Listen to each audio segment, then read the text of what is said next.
since I was 6 years old, I have been interested in writing. When I was 6, I decided to be in a talent show. I didn't have any skills or talents, but I just wanted the attention. I wanted to be in front of people. I wanted people to clap. I wanted people to hear what I had to say and do. So I did Stripes and Something Forever, the marching song. And what I did was I borrowed a baton and the majorette boots and outfit, and I got up there and I performed. I had no experience. I was terrible, but people still clapped, and I liked it. So when I was in 3rd grade, I started writing poetry. I will not recite that poetry for you because it is that of an 8-year-old. But after that, I started writing stories. And as I wrote stories, I began to see that the things that I wrote could help me and understand me better, and it could help some other people too.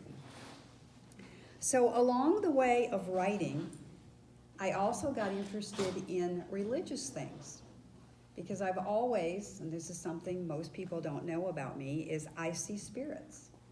And I detach spirits from people and from houses and from businesses and most of all from churches. So I got called to go into the ministry. And I thought, okay, this is what I've been looking for. I get to write, I get to help people, I get to do all the things that I wanted to do. And then I found out that that really wasn't fully my calling. My calling was more to counsel people as a pastoral counselor. So that's what I started to do, and I began to notice things in churches that didn't necessarily bode well with me.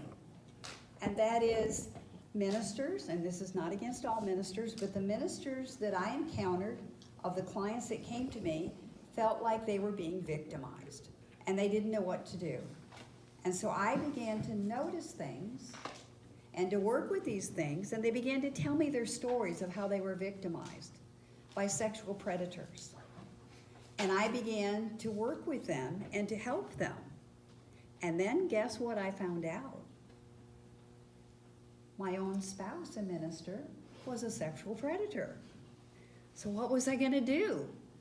I had to do something about it. And I began to work with our church denomination, which was Disciples of Christ Christian Church. And I began to ask them, what do you know about this? What can be done? And they looked at me like I was a monster with 2 heads and didn't know anything at all about it. So I decided, when they called me in to investigate me to see if I was part of his predatory activity, to see if they should disbar me from the ministry. So I convinced them that they needed to be educated and that I would educate them. And these were just lay people who were on these church committees that decided whether people could be in the ministry or not and have what we call standing. So I wrote a document, fully researched, and I presented it to them while I was going through the divorce from the sex addict minister.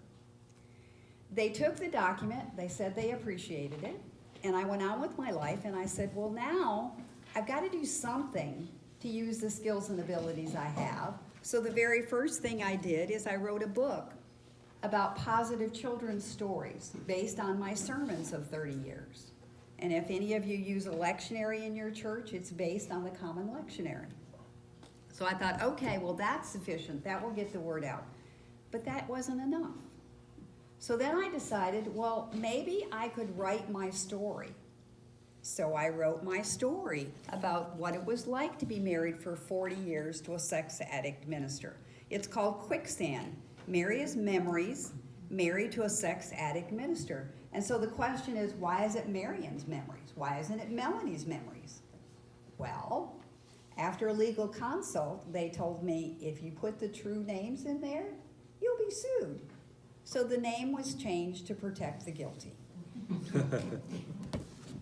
So I went through all that and I said, okay, now I'm going to start doing workshops to help victims, because in my practice of 40 years, being a psychotherapist, I've worked with many victims. And I decided, okay, the book will be sufficient, but it wasn't.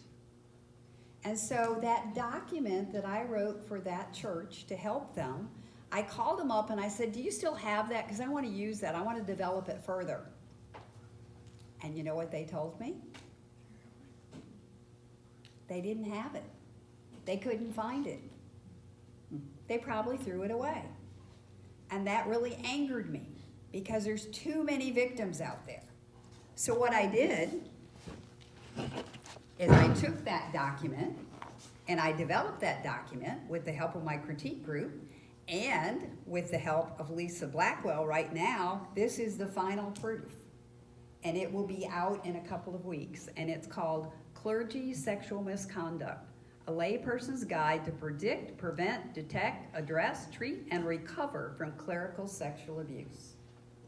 It's about 30% of ministers that cross the boundary.